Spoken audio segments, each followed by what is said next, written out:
Folks, gentlemen, men, boys, humans, it is 2:10 in the morning, and I got a few minutes to escape from the hustle and bustle of the busy emergency room to deliver some more good news. Now, part of what we try to do with the Stoked Life and the Ultimate Dad Bod is to get us men feeling like we deserve to feel. As men, you know that our optimal hormone is testosterone, and it's extremely important to optimize this hormone in the best ways we can. Now, about 7 or 8 years ago, I was in a period, I've been through a lot of stuff like most of you guys have, but I wasn't feeling so well, and I went to see a friend of mine who is an anti-aging doctor, and we did a bunch of tests, and we found out that my estrogen levels were through the roof. Not good for humanity, and especially the people around me. So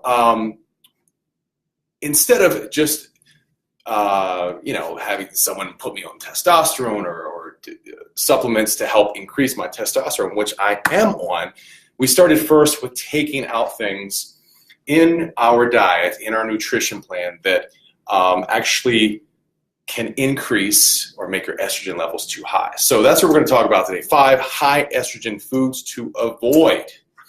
And most of the guys that are in my program, they all consume some form of this, and it's detrimental.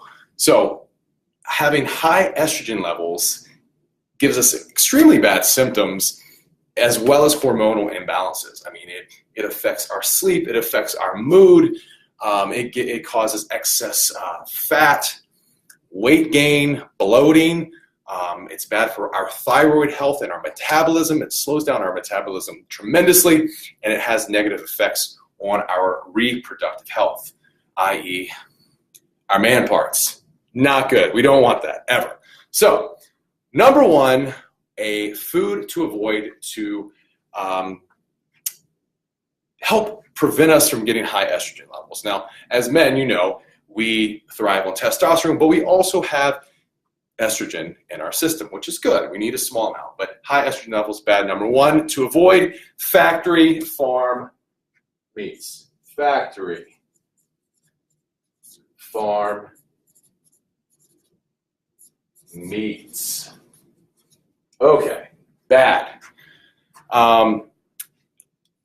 So what we want to try to do instead is to get the organic grass-fed meat that does not contain all of the hormones and extra estrogen. These factory farm meats, I mean, they may taste good. They actually really don't taste that much. They don't taste good. You compare the two, and you can notice the difference in the quality of the food. So factory farm meats, bad, have all these extra chemicals and hormones which increase your estrogen, which is bad. Number 2, now this is one that's going to get people. I've actually talked about this before, and people are like, oh no, I saw it in a magazine that I should be eating this because it's good for me, but it's not. Okay? People think this is good, but it's not.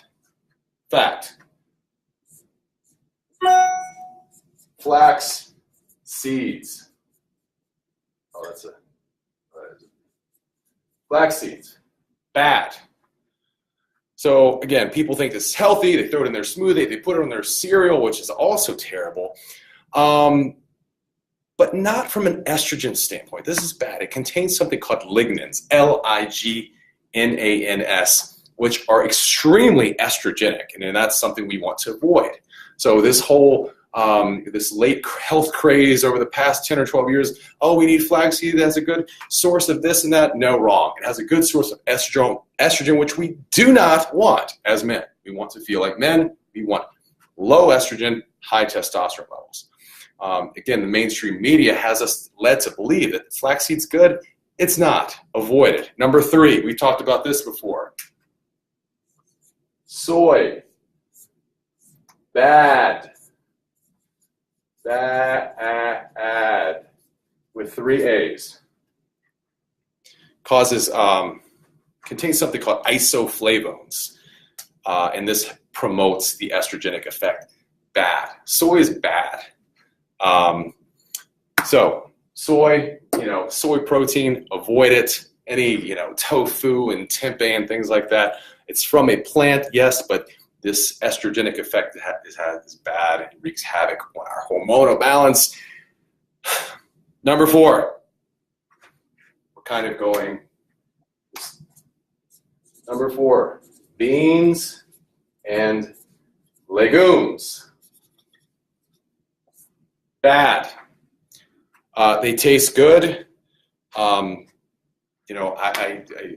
not a big fan of baked beans, but those black beans on days it's time to eat our burritos and tacos, it's good, but let me tell you something, it's only good for a short period of time because it actually has an estrogenic effect as well as effect on our thyroid, which is bad for our metabolism. And number 5, we're going to keep it short today. I'm trying to keep everything around 5 or 6 minutes because a man's attention span is, we're lucky if we can get through 3 or 4 minutes. So, factory dairy. So the dairy that we get in the stores with the growth hormone and the antibiotics and the bad, guys, we need to cut this out completely. I've had some guys send me pictures of their meals. I get all my clients do that every day, and they send me this cheese, and I'm like, it's killing me. I'm like, guys, you can't do that. It tastes good for like 30 seconds, but it's terrible for your body. So the factory dairy, we want to cut it out. We want to get the dairy. If you have to have dairy, which it's something that you can cut out. You don't need dairy because dairy does a lot of other negative things on our body too. So do the organic stuff. Do the goat dairy and do all the other sources, but cut out the cow, the dairy with hormones, antibiotics, and so forth. So there you have it. Number 1, factory farm meats. Number 2, flax seeds. Don't believe the media. It's BS. Soy, bad. Beans and legumes, taste good, bad. 5, factory dairy. If any of you fellows are interested in the Ultimate Dad Bod and the Stoked Life, click the link below. There will be a link. We can set up a time to talk, see if you're a good fit. It's not for everyone. You know what? This is all about becoming the peak and optimal versions of ourselves and becoming the best men we can so that we can have a good energy, we can have a good libido, we can have feel that sense of purpose so that we can produce in our lives for our family, for our loved ones, and have that sense of fulfillment and feel like the men we are and we deserve to feel like. So if you have any comments, great. Love to hear. If you have any, if you resonate with if you like this video, if you want to share it with any other guys, share it. And if there's any other topics you'd like to talk about, we can do it. Shoot me a message. Love you guys. See you on the inside.